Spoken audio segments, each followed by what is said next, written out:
In the Schein article, he's really gives us the core of the description of the socialization process that we're going to use throughout this section of the course. So it gives a very well-defined description of it.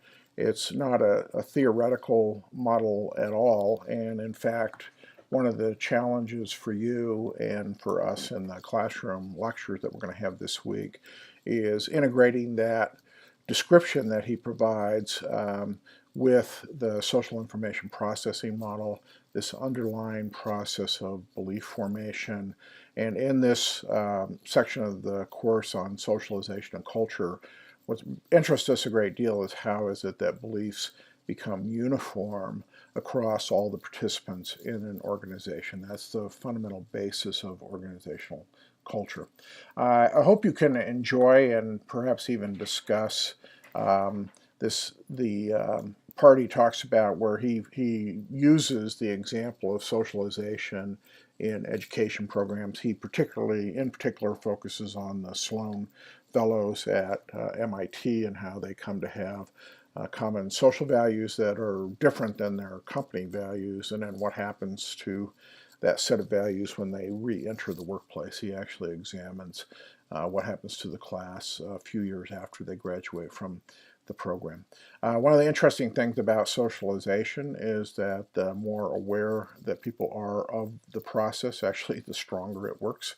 So awareness does not inoculate you, but awareness does help groups, and your class as a whole may be helped by kind of a more conscious understanding of what's taking place and a more conscious acceptance and integration with your personal belief system. But I think he makes the point, and you will, I think, experience the fact that business education is as much a socialization process as a learning process. There are a set of values that you are beginning to subscribe to that are associated with the disciplines you are studying. In terms of what to look for in the reading, first and foremost, hope that you can understand the difference between socializing and socialization. They are not the same thing. One of my favorite multiple answer questions to ask is just figure out if people figured out that these are two different things. And then when we're talking about socialization, we're talking about a very specific process of belief transformation and belief harmonization that takes place across the participants in an organization. Pay a lot of attention to and try to understand the role of social information. It's really critical. Because of the social information effect, there obviously is some commitment effect that's going on as well. Definitely would like you to understand that. And then he has some discussion of how prior beliefs come into play.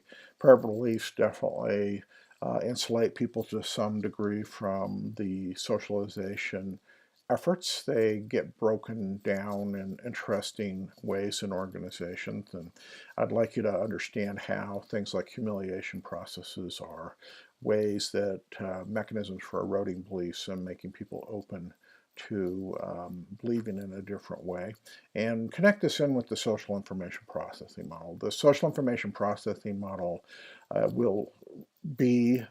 is and will be our major organizing framework for everything we study in the course. It's a way for us to take different topics that are described but with no real underlying process explanation and unify them into a single understanding of human behavior in organization, then most importantly for us, the leadership challenges of impacting human behavior in organizations.